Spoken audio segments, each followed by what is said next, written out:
If you follow this channel, you know I'm constantly looking for ways to bridge the gap between busy work and actual productivity.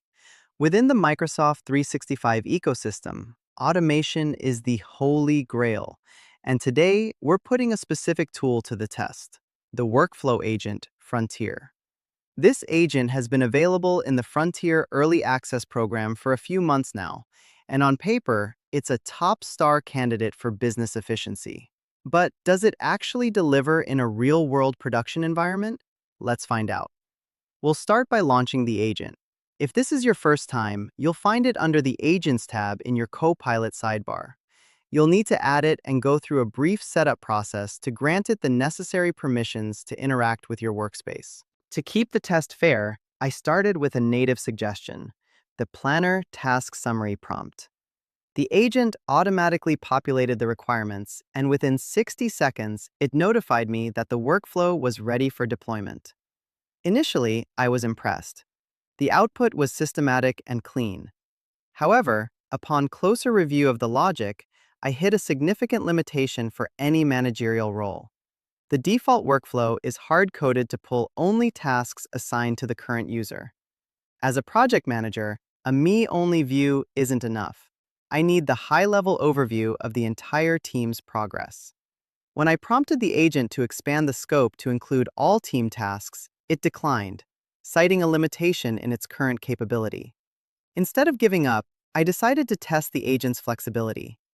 I pointed it toward a project plan stored on SharePoint to see if it could use an external document as its primary data source. The feedback here was positive. The agent successfully mapped to the SharePoint file, and the updated instructions in the right-hand panel looked promising. At this stage, I was feeling optimistic. The agent seemed to be adapting to my specific business structure. With the data source connected, it was time to run the first live test. Before testing, you have to save the configuration. I hit save, triggered the test run, and within a few minutes, the first notification arrived in Teams. At first glance, it worked. But as an analyst, I don't just look for a success message, I look at the data integrity. The output was messy. I don't know which list is my personal planner tasks and which list from SharePoint project tasks. I went back to the prompt to refine the formatting. I asked the agent to add a header to step 3, which, according to the workflow visualizer on the right side of my screen, was the step responsible for sending the team's message. Then, the first major red flag appeared. The agent replied stating that step 3 didn't involve sending a message at all. This is a classic internal logic versus user interface discrepancy. I had to stop and ask the agent to list its own sequence of steps just to align our vocabulary.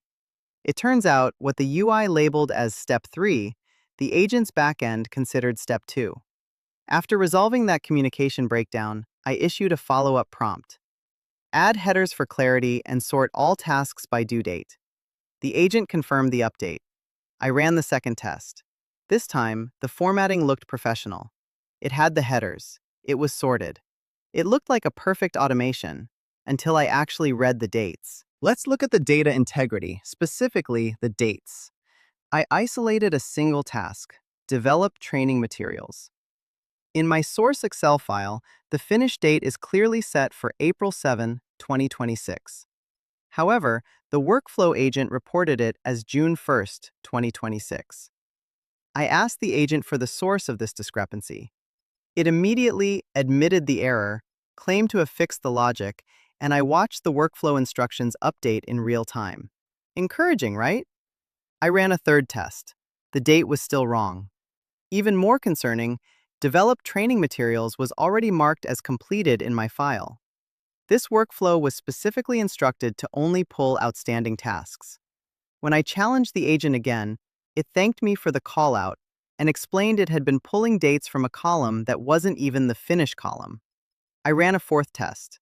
The completed task finally disappeared. Success, or so I thought. But now, the not started and in progress headers had vanished for no apparent reason. One fix broke another feature. I prompted the agent one last time to restore the headers. I ran a fifth test. The headers returned, but so did the completed task that I had spent the last 3 rounds trying to filter out. At this point, As an analyst looking for a reliable business solution, I'm left speechless.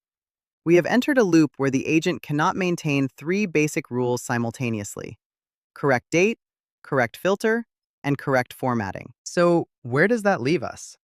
After 5 rounds of testing, the Microsoft Workflow agent failed to maintain basic data integrity. For a project manager, a report that is mostly accurate is actually more dangerous than no report at all, because it requires manual auditing of every single line. At that point, the automation isn't saving you time, it's just adding a layer of verification work. The workflow agent in its current state is a fascinating proof of concept, but it isn't production ready for data-sensitive business tasks. The hallucination loop, where fixing one filter breaks another, suggests the reasoning engine still struggles with multi-step constraints. I'm not giving up on this ecosystem. I'll keep an eye on the frontier updates, and I'll likely revisit this same test in a few months to see if the underlying model has matured. In the meantime, if you need this specific workflow to be 100% reliable today, my recommendation is to stick with Power Automate. It lacks the natural language flashiness, but it offers the deterministic logic that business data requires. If you've had better luck with these agents, or if you've hit the same wall I did, let me know in the comments. Let's figure out where the ready for work line actually sits. Thanks for watching.